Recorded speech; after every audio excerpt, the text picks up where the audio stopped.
Bien-aimés frères et sœurs en Christ, c'est frère Frank qui vous parle depuis le centre missionnaire international de Krefeld en Allemagne. Nous regardons en arrière à un week-end pendant lequel des gens venant de 16 nations se sont rassemblés avec nous pour écouter la parole de Dieu. Nous avons aussi eu le repas du Seigneur et le lavage des pieds. C'est quelque chose que j'ai appris au Branham Tabernacle en 1962, quand pour la première fois, ensemble avec frère Branham, j'étais avec lui et j'ai pu prendre part au repas du Seigneur et aussi au lavage des pieds.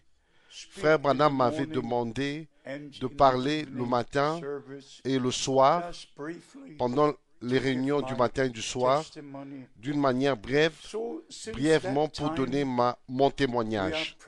Ainsi, depuis ce temps-là, nous pratiquons le repas du Seigneur et le lavage des pieds. Maintenant, notre sujet principal demeure le retour de notre bien-aimé Sauveur, bien-aimé Seigneur et Sauveur, en tant qu'époux pour prendre l'épouse dans la gloire à la maison. Et la promesse est dans Jean chapitre 14, verset 1 au verset 3. Et nous ferons mieux. Et nous ferons mieux si nous considérons chaque parole et respectons chaque parole telle que c'est écrit. Je lis le verset 2 et 3 de Jean chapitre 14. Il y a plusieurs demeures dans la maison de mon Père. Si cela n'était pas, je vous l'aurais dit. Je vous l'aurais dit. Je vais vous préparer une place. Je vais vous préparer une place. Une place pour vous.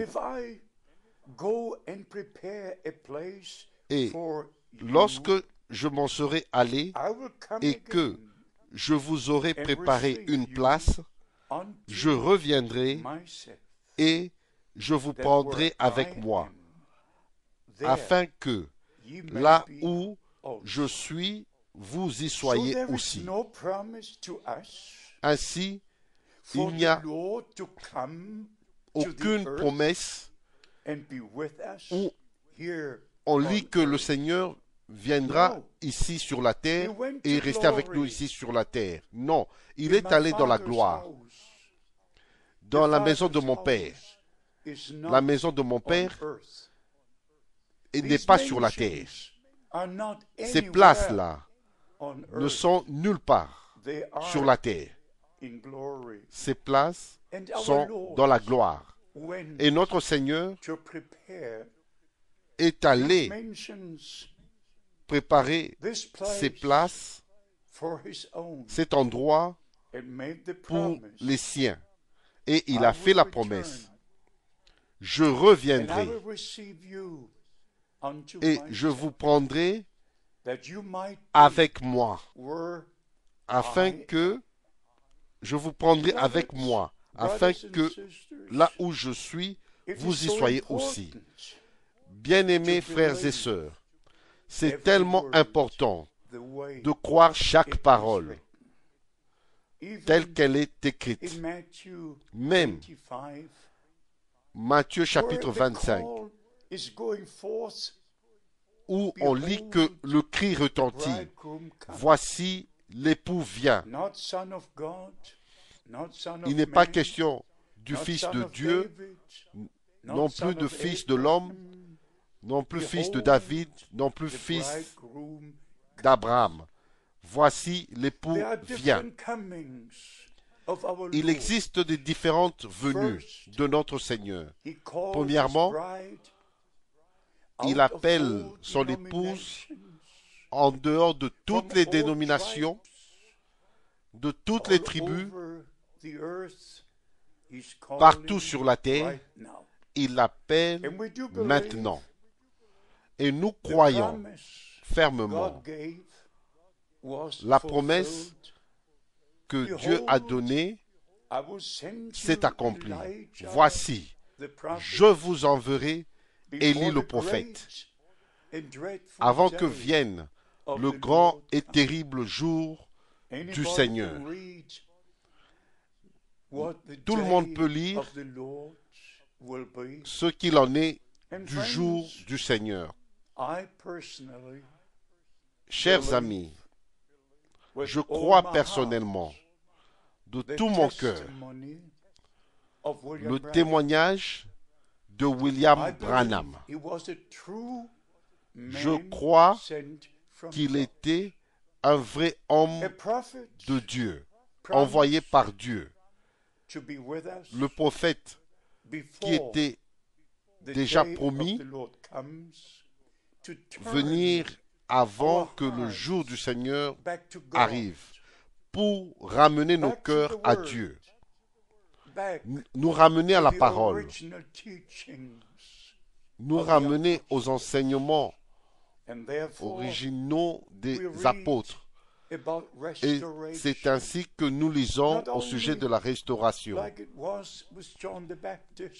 Non seulement tel que c'était avec Jean-Baptiste, de préparer, mais de restaurer, et il rétablira. Ce n'est pas seulement dans Malachie chapitre 4, mais c'est aussi dans Matthieu chapitre 17, verset 11. C'est dans Marc chapitre 9, verset 12. Et chers amis, maintenant, cela devient très, très sérieux. Nous n'avons pas affaire à une promesse que Malachie a faite ou quelqu'un d'autre, mais nous avons affaire à la promesse qui est directement connectée au plan du salut, au dernier moment du temps de la grâce, où toute chose dans l'Église du Nouveau Testament sera restaurée telle que c'était au commencement même. S'il vous plaît, rappelez-vous de Actes chapitre 2, verset 42, et y persévérer dans la doctrine des apôtres. S'il vous plaît, rappelez-vous d'Éphésiens chapitre 2, verset 20. Rappelez-vous quand le Seigneur a dit, je vous restaurerai toutes les années. Ça, c'est maintenant de l'histoire. Cette promesse de Dieu s'est accomplie et moi, frère Frank, j'ai eu la grande opportunité d'être avec frère Branham, que ce soit en Allemagne ou aux États-Unis, même dans sa maison, pas seulement dans les réunions, mais étant avec lui dans la même voiture. J'ai connu frère Branham en tant qu'une personne. Je l'ai connu en tant qu'homme de Dieu, un prophète. J'ai vu les jours de la Bible. J'ai vu le même ministère que notre Seigneur, en tant que fils de l'homme, avait. Je l'ai vu se répéter, ce même ministère que notre Seigneur avait quand il marchait sur la terre. Mais, chers amis, allons vite au point principal. Il y en a qui prétendent dire qu'ils croient au message, mais ils ont de différents enseignements, même l'enseignement que le Seigneur Jésus devait déjà retourner sur la terre au jour de William Branham, parce que Jean-Baptiste était sur la terre quand Christ, notre Seigneur et Sauveur, avait exercé son ministère. Mais, amis, s'il vous plaît, écoutez ceci. Jean-Baptiste n'était plus sur la terre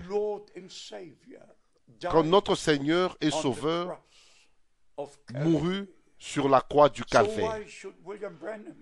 Alors pourquoi William Branham sur la terre, quand il était sur la terre, le Seigneur devait déjà venir prendre les rachetés sur la terre. Ainsi, c'est une erreur de dire que le Seigneur revient encore sur la terre. Ça, ce n'est pas la vérité, pas du tout. Lors de l'enlèvement, le Seigneur ne descendra pas sur la terre. Nous allons le rencontrer dans le ciel, dans les airs. Et nous serons pris dans la gloire au festin des noces de l'agneau.